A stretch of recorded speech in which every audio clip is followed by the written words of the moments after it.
Chair, noun. A separate seat for one person, typically with a back and 4 legs. This is not a chair.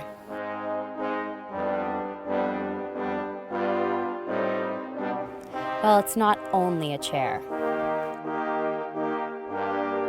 If it's not a chair, what is it?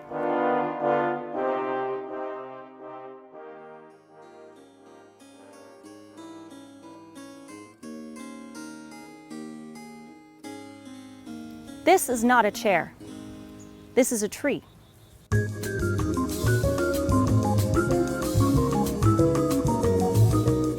It's a tree because it's a product of its environment. This chair is made from a tree. It's made of oak, solid oak. In addition, the chair's form invokes a tree. The trunk, the branches, all of these acorns, and this carving, which looks like wood grain. This chair is from Connecticut in the 1680s, a time when Americans relied heavily upon trees. Trees formed an important part of the New England economy. They were a resource that was more readily available in New England than in Europe, which was largely deforested. Not only did the New England economy rely upon trees, but people relied upon them in everyday life, for houses, for fire to keep warm, for furniture. This chair symbolizes the reliance on natural resources.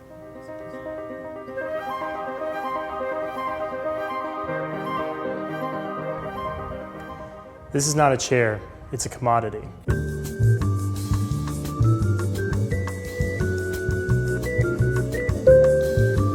A chair like this was not only beautiful, but it also required a vast network of commercial relationships to create it. It required craftsmen to produce it, many different sources for the materials that made it. A particular piece of importance is the mahogany. The mahogany was harvested in Brazil by slaves, transported across the Atlantic to where it was produced, and it was also very expensive. A purchaser of this chair would have not only been trying to purchase something that was beautiful to adorn their house, but also something that retained value, that could be traded and sold when financial times were less than ideal.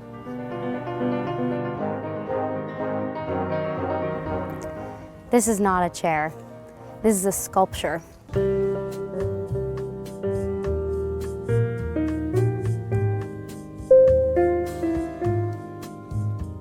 As you can see, we can admire the aesthetic elements of the curves, the lines of the chair, the legs, the arch of the seat, the curve of the back, all express this serpentine curve. The artist clearly thought about both the structure of the chair as well as the curves that appear in the negative spaces. So of course we have the 2 shells here at the top and the bottom. The bottom one is inverted. We also have this, of course, ornamentation around the serpentine curl at the top. Also along the bottom legs, there's pretty intricate carving. And then there's also extends to the upholstery of the chair. So we're looking at this chair as a sculpture, because although in the mid-18th century people used to sit in it, now its sole function is to sit inside a museum. But you can no longer sit on it. So now we primarily appreciate it for its aesthetic value. This is not a chair. It is a symbol of power.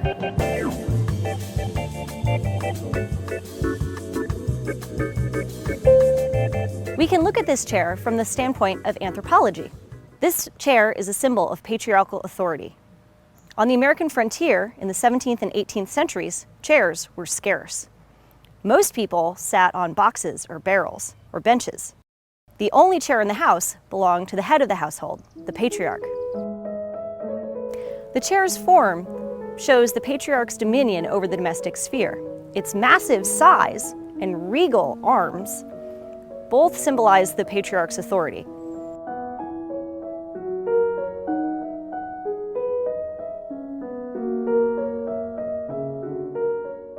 This is not a chair. This is a document.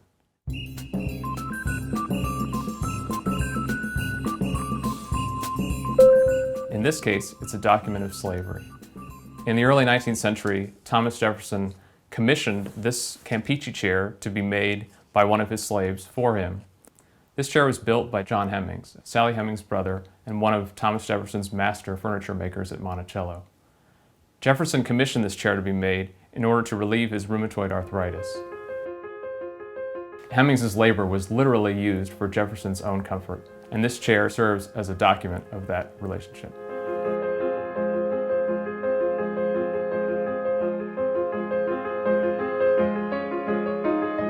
This is not a chair. This is a treatment.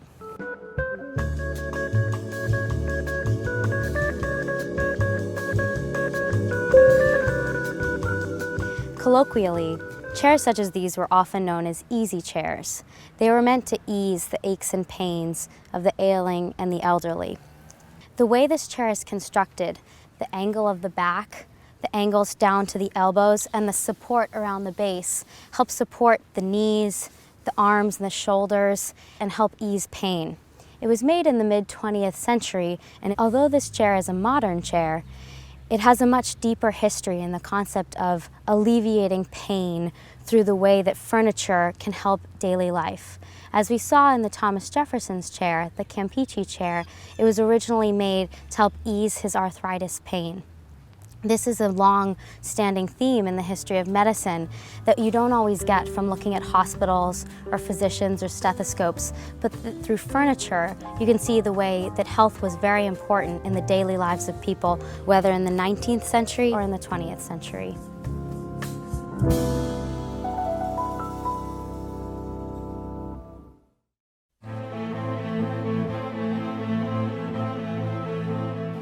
This is not a chair. Well, it's not only a chair. As you can see, it can be a tree, a symbol of power, a commodity, a document, a treatment, a sculpture, and much, much more. It's an opportunity to look closely and to question categorization. It's much more than just a chair.